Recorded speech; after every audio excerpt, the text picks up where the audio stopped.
Assalamualaikum warahmatullahi wabarakatuh. Salam dan bahagia. Perkenalkan, kami dari kelompok 3A dengan mata kuliah Praktikum Proses Manufaktur. Di sini kelompok kita akan menjelaskan tentang bagian dan fungsi proses setting benda kerja, dial benda kerja, dan persettingan catur pada mesin milling. Oke, di sini saya akan menjelaskan tentang bagian dan fungsinya. Langsung saja, yang satu, base atau alas mesin. Alas mesin menjadi bagian yang paling bawah. Fungsi dari bagian ini yaitu sebagai fondasi atas mesin milling. Selain itu juga berfungsi untuk tempat pembuangan coolant yang tidak dipergunakan lagi. Bagian ini juga menjadi beban untuk menopang mesin, jadi harus tahan dengan tekanan tinggi. Oleh karena itu, bagian ini terbuat dari besi yang dicor. Yang kedua, badan atau kolom mesin.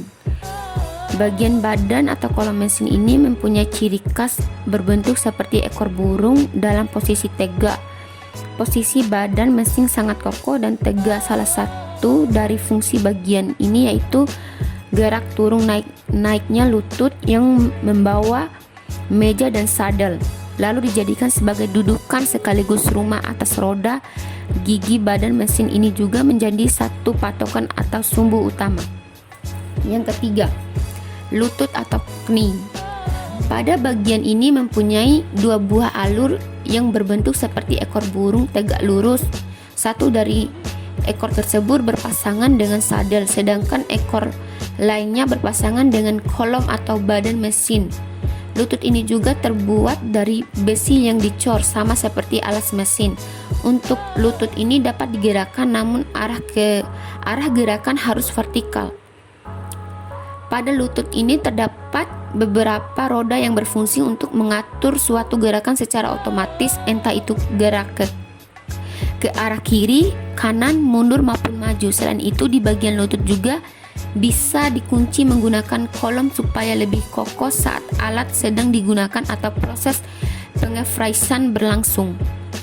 Yang keempat, sadel. Untuk bagian ini terletak di antara meja mesin dan lutut atau knee. Salam ini mempunyai bentuk persegi dan juga terbuat dari material besi yang dicor. Sadel ini bisa digerakkan melintang dan hampir mendekati bagian kolom mesin. Gerakan yang dihasilkan oleh sadel ini yaitu maju dan mundur hingga melingkar. Dapat pula dikunci ke bagian lutut saat dibutuhkan. Bagian atasnya mempunyai alur dan bentuk Y dan melingkar sebesar 360 derajat serta berhubungan dengan meja. Bagian ini dilengkapi dengan handle. Fungsi dari handle yaitu mengembalikan sadel ke posisi semula dan membalik ke arah gerakan. Kelima, meja mesin. Letak dari meja mesin berada di atas sadel. Bagian ini juga terbuat dari besi yang dicor. Meja mesin berbentuk persegi panjang serta mempunyai alur dengan bentuk T. Khusus untuk mesin fries yang universal meja dapat digeser dan diputar hingga 45 derajat. Meja ini mempunyai fungsi utama untuk mengikat benda selama proses pengefraisan. 6. Lengan atau arm. Letak dari lengan berada di bagian atas dari kolom mesin, baik pada mesin fries yang universal maupun horizontal. Pada bagian bawah terdapat alur dengan bentuk ekor burung di ujungnya. Alur tersebut berpasangan dengan spindle. Ujung lain dari lengan berfungsi sebagai tempat pendukung untuk abor yang juga mempunyai alur dengan ekor burung. Lengan dapat dilepas dan juga dikunci sesuai dengan kebutuhan. Begitu pula dengan pendukung abor atau support abor yang dapat dikunci dan dilepas. 7. Spindle. Spindle menjadi bagian yang paling penting di antara bagian mesin fries lainnya. Fungsi dari spindle sendiri untuk menahan alat potong dari mesin ini sekaligus sebagai tempat untuk abor pada mesin fries horizontal. 8. Arbor. Bagian arbor ini mempunyai fungsi untuk eksistensi atas spindle. Selain itu, arbor juga dapat digunakan untuk memegang alat potong atau pisau fries. serta dapat berputar searah di pemakaman alat potong. Arbor ini pada dasarnya menjadi tempat kedudukan atas pisau fries. Bagian yang satu ini juga dipasang dengan spindle, jadi saat spindle berputar maka arbor ini turut berputar.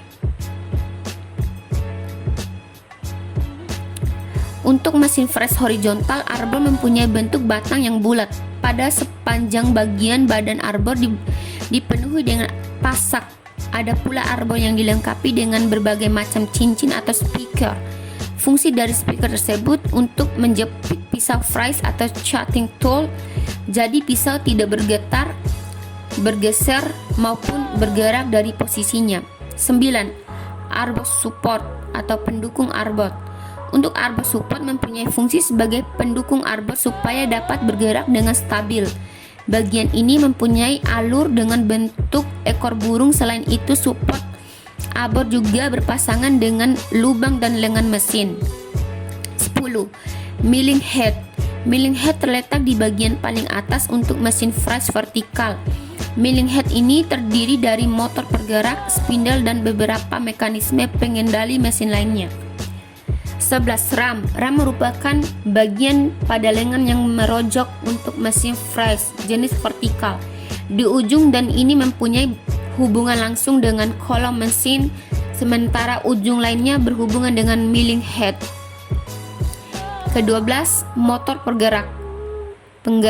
Bagian motor penggerak ini mempunyai fungsi untuk mengubah energi listrik ke dalam energi mekanik atau gerak.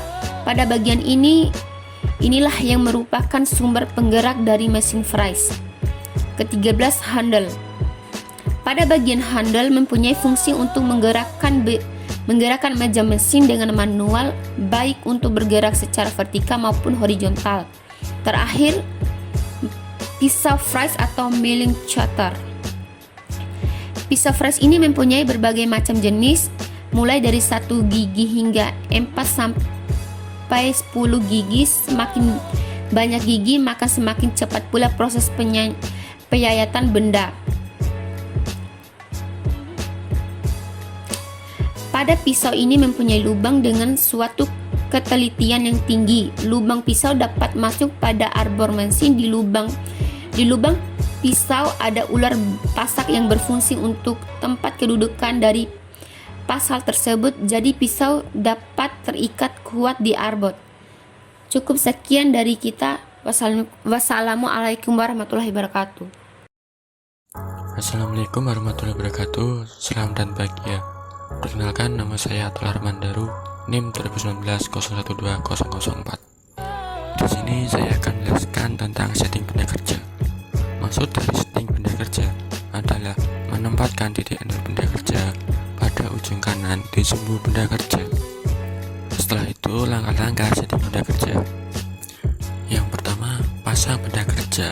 Di sini kita mengetahui diameternya. Misalnya diameter 50 mm. Yang kedua, pilih pahat untuk melakukan setting. Di sini misalnya kita menggunakan pahat rata kiri sebagai T1. Yang ketiga, tekan tombol JOG. Yang keempat, putar spindle.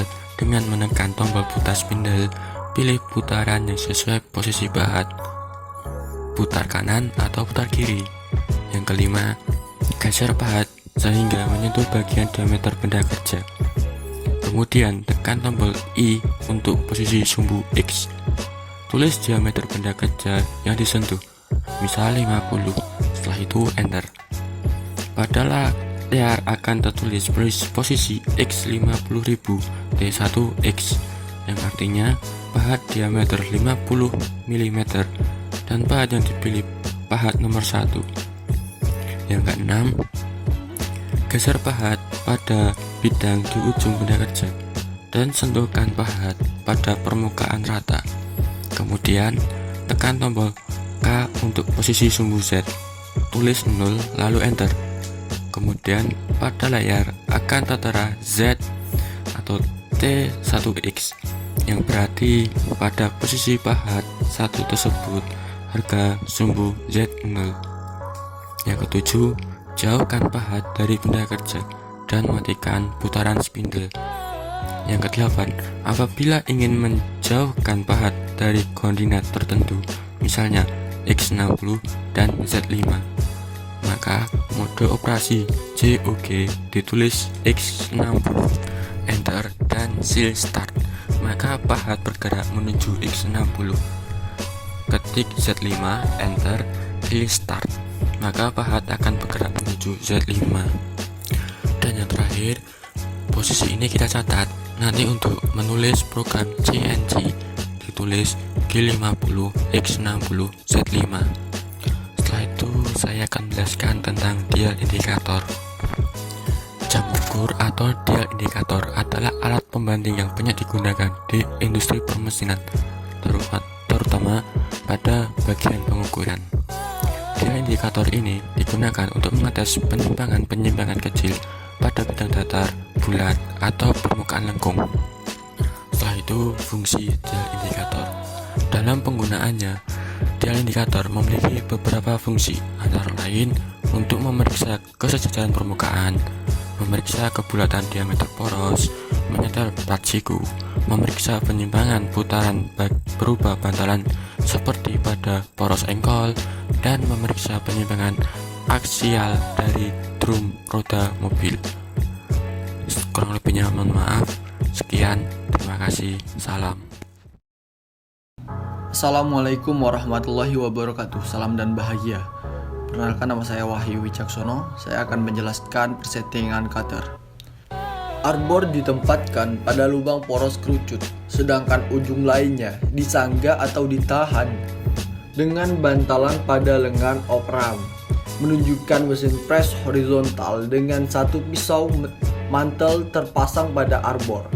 Pisau dapat ditempatkan di sepanjang arbor dengan merubah kedudukan collar ring arbor yang terpasang pada arbor di kedua sisi cutter.